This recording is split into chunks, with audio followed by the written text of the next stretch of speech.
Hindi tatanungin ko sila dito. Guys, sino magaling sa math dyan? Ay, wala ko. Magkanong kalahati ng 40? 20. Mali.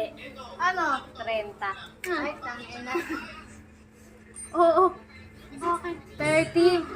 Bas Bumili ka ng ulam, 40 pesos sa isang buo. Pag bumili ka ng kalahati, magkano? 20. Mali. 30. sa kanila yun.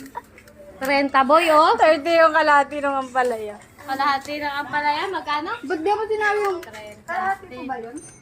Baka 3 Bago na ang... Naalala ko na sa'yo dati.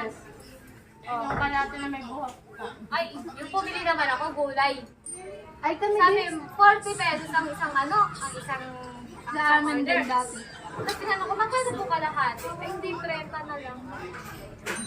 Tapos, Kinunin mo. 30 po pa, kulot. Hindi ako yun.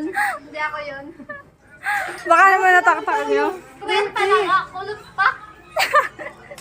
May kulot pa. Buti ko straight yun. Saan galing yung kulot na yun? Mga julog. Ganito naka-fuck up ang Pilipinas. Grabe talaga. Ang kalahati na ng 40 pesos, 30. Yung naghihirap ka na tapos harap-harapan ka pang ginagago. Sino ba yung yung sa yung sa mga mathematician, yung mga sino ba yung mga nag-invento nun?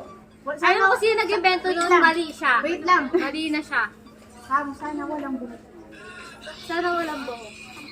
Pag may buhok to, 10 piso daw yung buhok. Wala. Buti lang di ako bumili ng barbecue. Baka maging 50 yun eh. Oh, ano kalahati na? Oh, barbecue. Anong kalahati ng 60? Anong kalahati ng 60? 40. 30. Isa pa naman yun. 30. 40. Pag sa kanila nga, ano pala? 50 boy. 50. 10 lang 50. 50 nga lang ang yan eh. 10 pesos lang talagang inabawas sila doon. Yun na yung Ano ba kalahati na? nun. Anong kalahati ng 40? 20. Mali.